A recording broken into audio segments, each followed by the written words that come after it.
श्री गणेशाय नमः। श्री शिव महापुराण प्रारंभ। प्रथम विघ्नेश्वर संहिता मंगलाचरण। गणेश स्तव।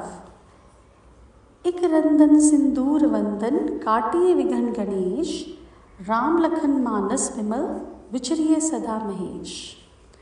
गिरिजा सुमन गणेश सिद्धिदायक सब लायक, लंबोधर गजवंदन गणदीप सुधि सुखदायक। सिंदूर वंदन सुजान एक रथ शिव सूत प्यारे, पातनाशक आदि देव त्रिभुवन सुर न्यारे। विश्ववंग मंगल करण दिर्बुति तिमिर दिनेश जय, राम लखन विनवत परम नाशु कलुष कलेश भय। पहला अध्याय। तीर्थराज ने मुनियों का विराट सम्मेलन।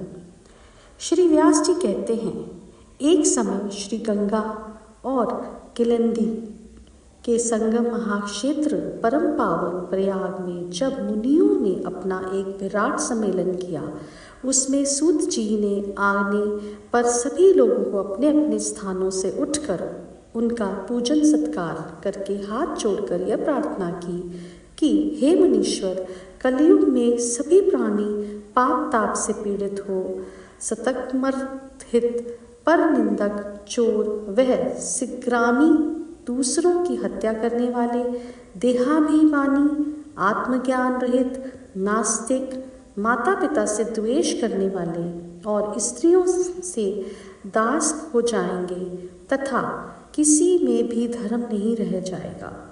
ब्राह्मण वेद को बेच जीविका करने वाले, आचार और व्रत का लोप करने वाले, क्षत्रिय धर्म के विपरीत कुसंगी और पाप परायण होंगे।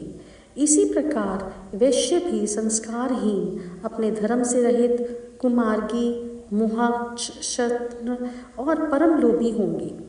ऐसे ही शूद्र भी अपने धर्म को छोड़ तिलक छाप लगा ब्राह्मणों का सा आचार करने वाले नकली तपस्वी और दुष्कर्मी हो जाएंगे। इसी प्रकार स्त्रियां भी तमोगुण से युक्त, जारवासी, पति से विमुखी होंगी, संतान माता पिता की भक्ति से रहित होंगे।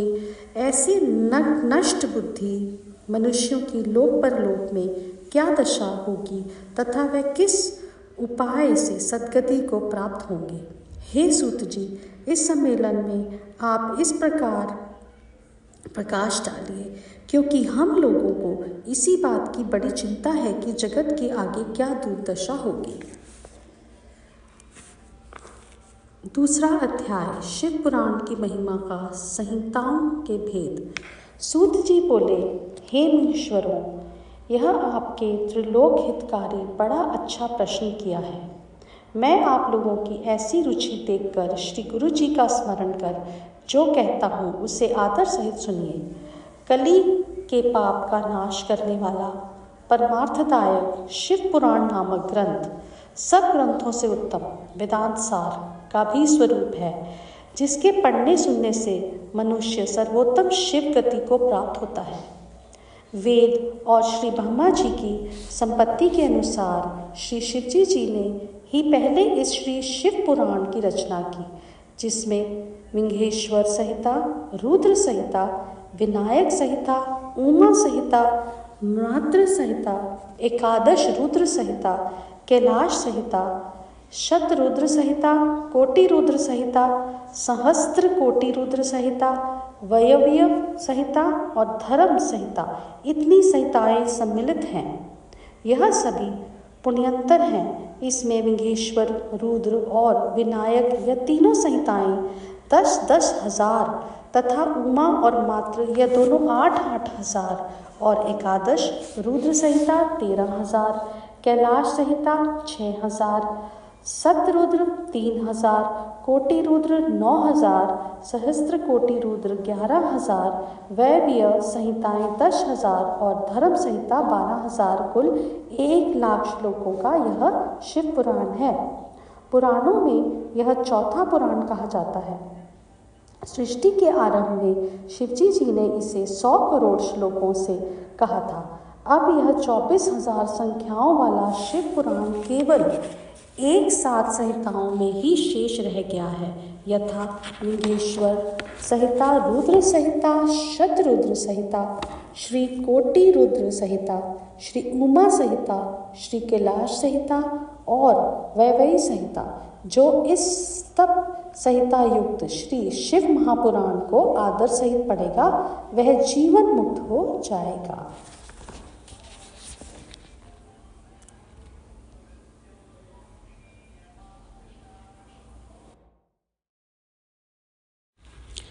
चौथा अध्याय सनत कुमार व्यास संवाद। मुनियों ने पूछा, हे ब्रह्मा जी, श्रवण और मनन क्या है तथा कीर्तन कैसे किया जाता है?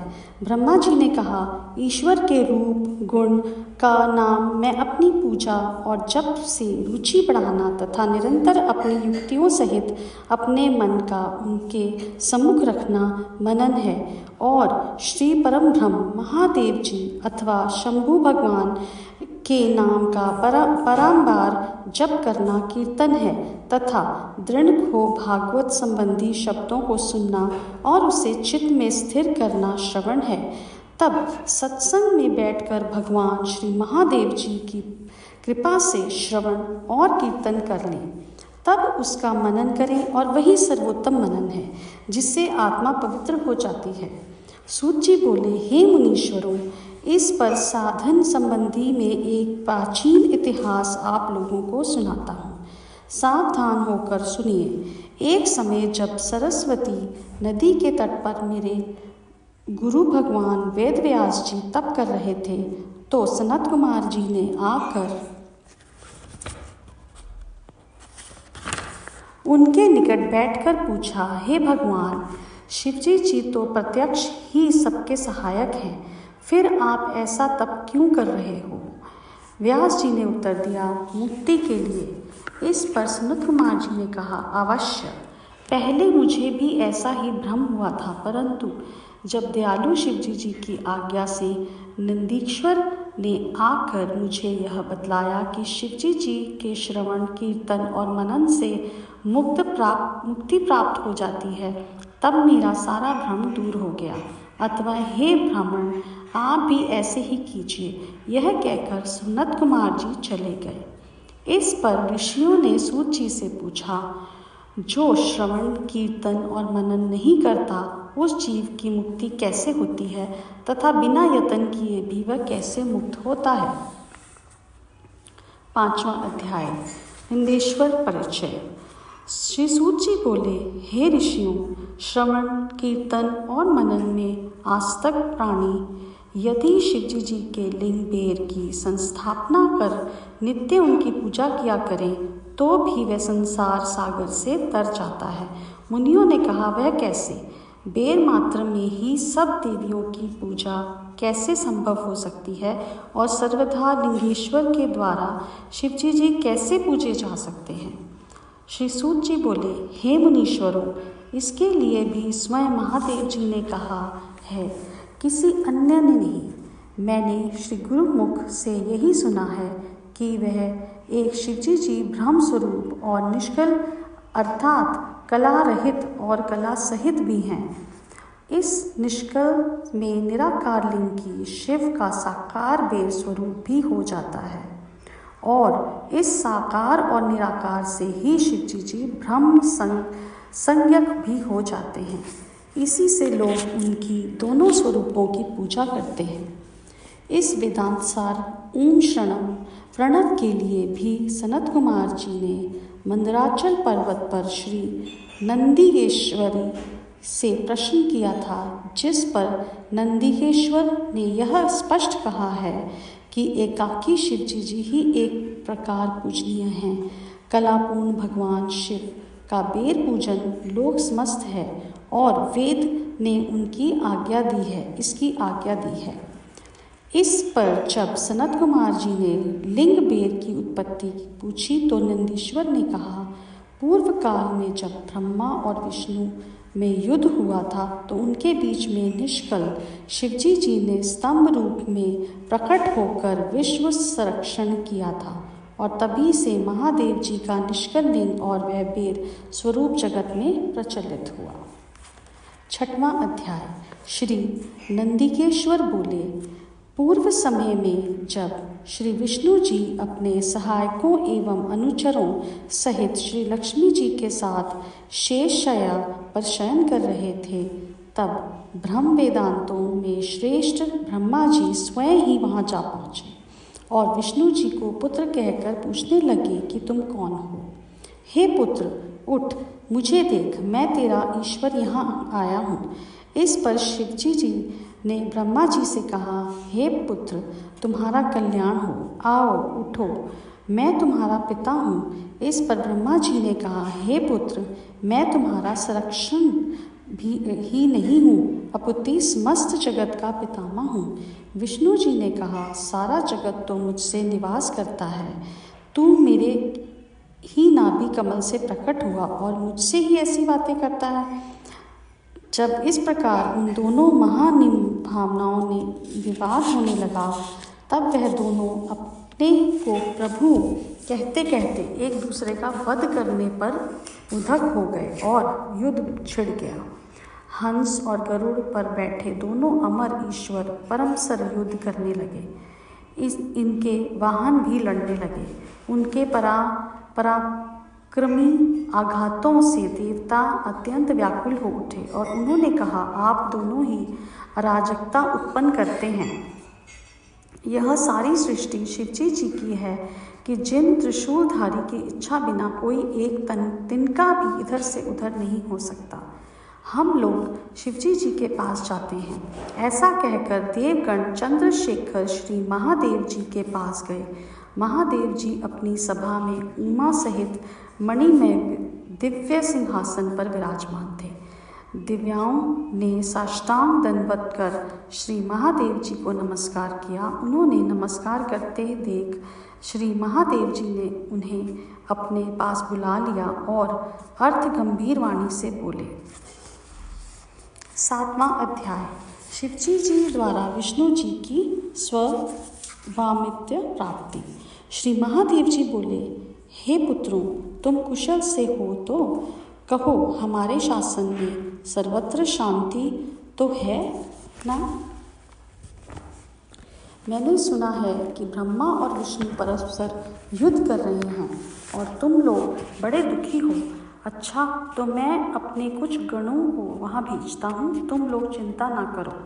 यह कहकर शिवजी जी ने अपने 100 गणों को वहाँ चलने की आज्ञा दी। साथ ही स्वयं महादेव जी भी अपने भद्र रथ पर आरूढ़ हो परिकर बांध चलने को तैयार हुए। देवताओं सहित इंद्र भी उनके साथ हुए। वहाँ पहुंचकर शिवजी जी आकाश मंडल के बादलों में छिपकर ब्रह्मा विष्णु का युद्ध देखने लगे। वह इनको युद्ध शांत करने के लिए महाअग्नि के तुल्य एक स्तंभ के रूप में हो गए और दोनों के बीच में जा खड़े हुए। फिर तो उस महाअग्नि में प्रकट होने से वह शांत हो गए। अस्त्रों में शांत होने पर उस अद्भुत दृश्य को देखकर ब्रह्मा और विष्णु परमसर कहने लगे कि यह इंद्रियाती अग्नि स्वरूप स्तंभ क्या है, हमें इसका पता लगाना चाहिए। ऐसा निश्चय कर दोनों वीर उसकी परीक्षा के लिए बहुत ही शीघ्र वहाँ से चले। भगवान विष्णु ने शुकर का रूप धारण किया और वह उसके मूल को देखने के लिए नीचे चले गए। ब्रह्मा जी ने हंसकर रूप धारण कर ऊपर गमन किया। विष्णु जी पाताल में बहुत दूर तक चले गए, परंतु स्तंभ का उन्हें कुछ भी पता न चला।